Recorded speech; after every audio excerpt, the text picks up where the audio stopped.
Hello everyone, मैं doctor Tanvi Shaikh हूँ। I am a homeopathic psychiatrist और आज हम बात करेंगे factors leading to OCD and early signs of OCD. Psychiatric problems में फैक्टर्स अगर हमें समझना है तो हमें 3 लेवल्स पे स्टडी करना चाहिए। One is biological, psychological and social factors. Biological या फिजिकल में हमें कई एलिमेंट्स दिखते हैं। इंपॉर्टेंट एलिमेंट्स आर हार्मोन्स जो रेगुलेट करते हैं हमारा mood, behaviour and hormonal changes से हम काफ़ी मूड इश्यूज हम नोटिस कर सकते हैं। थॉट लेवल पे चेंजेस हम देख सकते हैं। ह्यूमन बॉडी में पाया गया है कि almost 50 and more hormones are present in the body.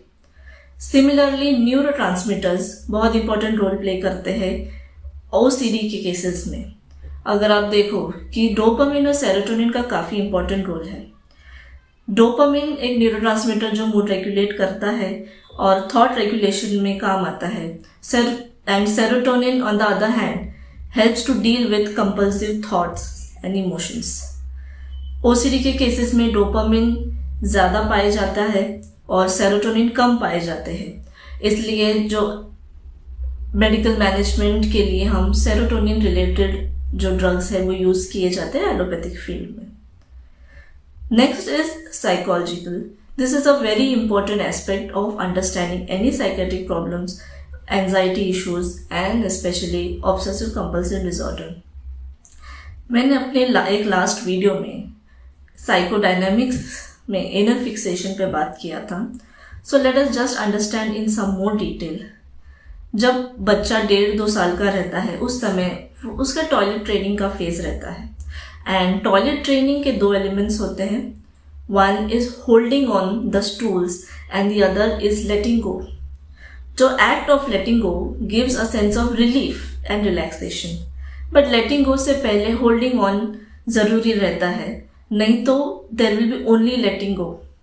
सो इस टॉयलेट ट्रेनिंग के फेज को सिगमंड फ्रॉइड साइको एनालिस्ट जो रहे हैं उन्होंने इस तरह बताया है कि अगर इस स्टेज में बच्चे को ऐसा एक्सटर्नल एनवायरनमेंट मिलता है which can be unsuitable to him, उसके इमोशंस के लिए, उसकी सेंसिटिविटी के लिए। For example a very strict environment, a highly disciplinarian environment और अ पेरेंट जो परफेक्शनिस्ट है या जिसे कंपल्जन पसंद है, साफ सफाई ज़्यादा पसंद है, तो इस केसेस में हम फिक्सेशंस देख सकते हैं।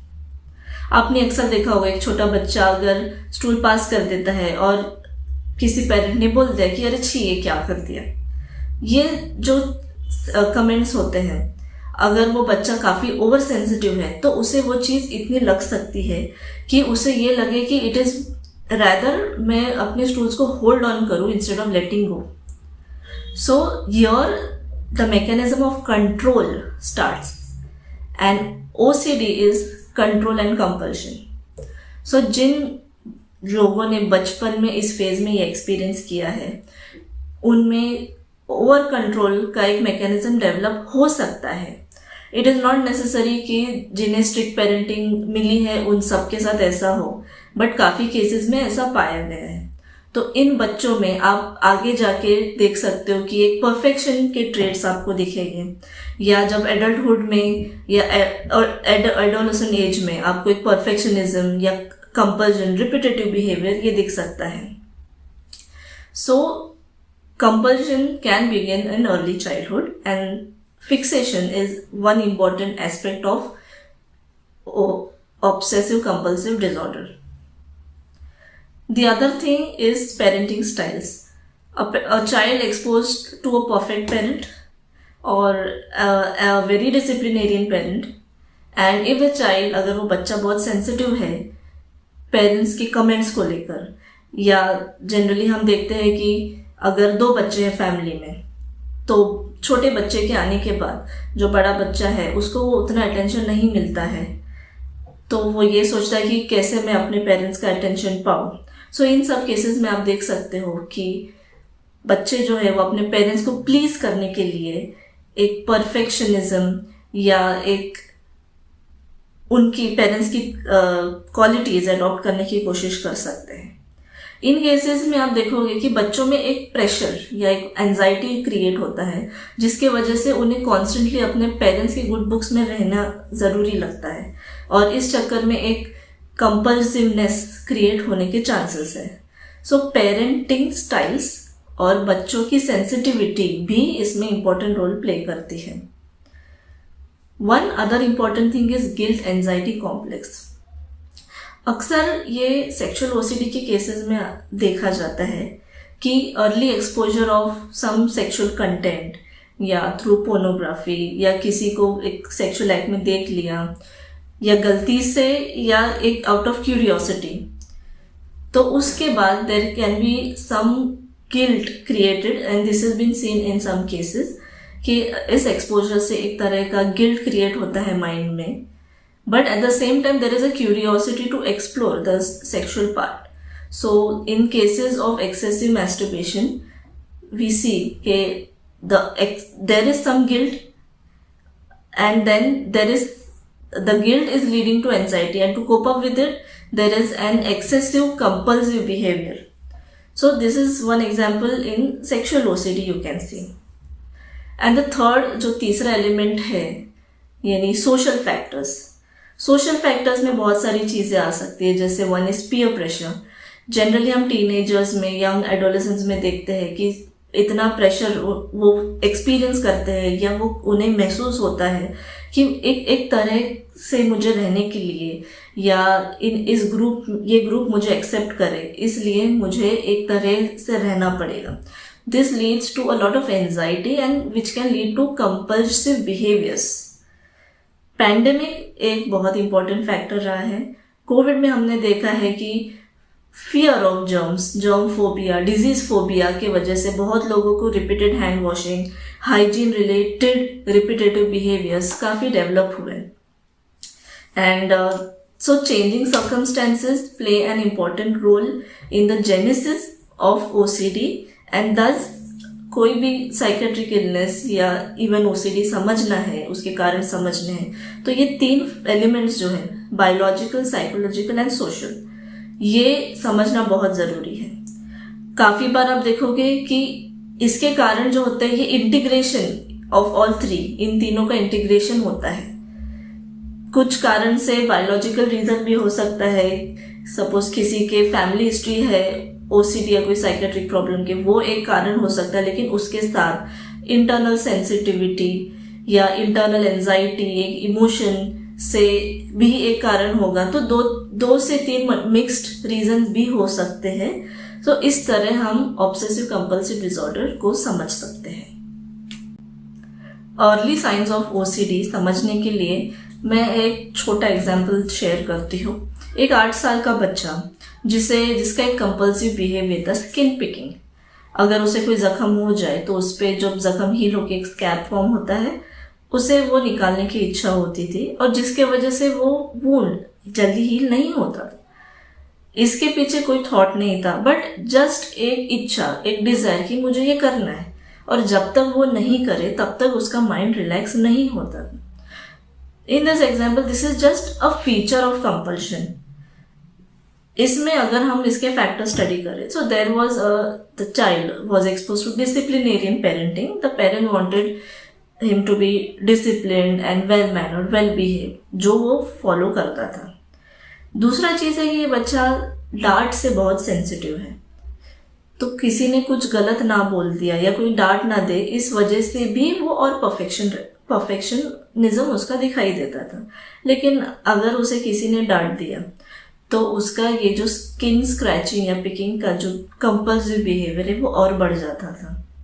तो इसमें हम देखते हैं कि सोशल फैक्टर्स यानी the parenting style, the internal factors यानी जो बच्चे की सेंसिटिविटी है कि उसे डांट से तकलीफ होना, ये जो फैक्टर्स है, ये सारी चीज़ें, and family history of obsessive compulsive disorder भी थी इस केस में। तो ये 3 फैक्टर्स हम देखते हैं कि जिसकी वजह से कंपल्सिव बिहेवियर ये बच्चे में दिखता है। सिमिलरली अगर आपको आइडेंटिफाई करना है अर्ली साइंस, तो आप अगर देखोगे तो बच्चों में कुछ बच्चे ऐसे होते हैं जिनको सब चीज़ परफेक्शन चाहिए हर चीज़ में, जो शायद उनके एज के दूसरे बच्चों में ये क्वालिटी डेवलप नहीं होती है। आप देखोगे कि वो बच्चा बैग को एक ही तरह पैक करता है, स्कूल बैग में ये पर्टिकुलर बुक यहीं पे रहनी चाहिए, ये पेंसिल यहीं पे रहनी चाहिए। थोड़ा भी मैसअप हुआ तो उसे उलझन होगी और वो ठीक करेगा। ये सिर्फ फीचर्स है, ये सिर्फ एक ऑर्गेनाइज्ड या परफेक्शनिज्म के फीचर्स है, जो जरूरी नहीं है कि ये आगे जाके ओसीडी ही बने। लेकिन अगर उस बच्चे को उस परफेक्शनिज्म की वजह से जो टास्क दिया गया उसमें बहुत ही ज़्यादा समय लगता हो बाकी बच्चों के कंपैरिजन में, या उस वजह से वो टास्क अकम्प्लिश या कंप्लीट नहीं कर पाता हो, या उसमें थोड़ी भी गड़बड़ होने से वो बहुत ज़्यादा डिसअपॉइंट हो जाता हो, और ये इच्छा अगर मैनेज नहीं होती है, ये कंपल्सिव बिहेवियर और ये थॉट प्रोसेस अगर मैनेज नहीं होता है और आगे जाके ये बढ़ता रहता है, तो हायर चांसेस है कि आगे जाके ये बच्चे को ओसीडी हो सकता है। सो ये सारे अर्ली साइंस है जो आप एज अ फैमिली मेंबर या एज अ पेरेंट आप बच्चे में नोटिस कर सकते हैं। So how to manage these early signs of OCD. अगर आप आइडेंटिफाई करते हैं किसी में ये फीचर्स आपको दिखते हैं और आपको लगता है कि ये थोड़ा स्वाभाविक से ज्यादा है, अगर ये सिर्फ स्वाभाविक है तो कोई प्रॉब्लम नहीं है, it is completely normal, but ये स्वभाव से थोड़ा ज्यादा है, तो आपको इसके पीछे का इशू या वो बच्चे में क्या चीजें हो रही है, वो क्या सोचता है, या किन सिचुएशंस में उसका कंपल्सिव बिहेवियर बढ़ जाता है, ये आइडेंटिफाई करना बहुत जरूरी है। ये आइडेंटिफाई अगर आप करते हो एज अ पेरेंट या एज अ फैमिली मेंबर और एज अ डॉक्टर, आप उस बच्चे से एक काउंसलिंग के रूप में या पेरेंटल गाइडेंस के रूप में या मेंटरिंग के रूप में उसे एड्रेस करके बिना ट्रीटमेंट के इसे ठीक कर सकते हैं। So yes, OCD at some level can be treated without any medicinal treatment, so that is one thing. लेकिन काफ़ी बार ये सिचुएशन जब आउट ऑफ कंट्रोल हो जाती है या काउंसलिंग और गाइडेंस या मेंटरिंग के बाद भी ये सॉल्व नहीं होता है, तो आपको मेडिसिनल मैनेजमेंट की तरफ जाना पड़ सकता है। Medicinal management, allopathic sector would be the allopathic medicines, and in homeopathy there are a wide range of medicines. अब होम्योपैथी में मैंने कई बार ये क्वेश्चन फेस किया है कि कौन सी दवाई इसमें जा सकती है, या ये ओसीडी में कौन सी दवाई जा सकती है, या हमने कोई केस में सिलिशिया देखा या किसी में कार्सिनोसिन देखा। सो इन होम्योपैथिक सिस्टम हम पर्सन का अंडरस्टैंडिंग, यानी उसके डिजीज, द मेंटल इलनेस, उसका स्वभाव, फैमिली हिस्ट्री, लाइफ इवेंट जिससे वो अफेक्ट होता है या होती है, सेंसिटिविटीज, ये सारी चीजें कंसिडर करके हम दवाई देते हैं। सो अगर वो पर्सन का पूरा अंडरस्टैंडिंग से ये समझता है कि ये सिलिशिया की तरफ ज्यादा है, तो ही वो रेमेडी जाती है।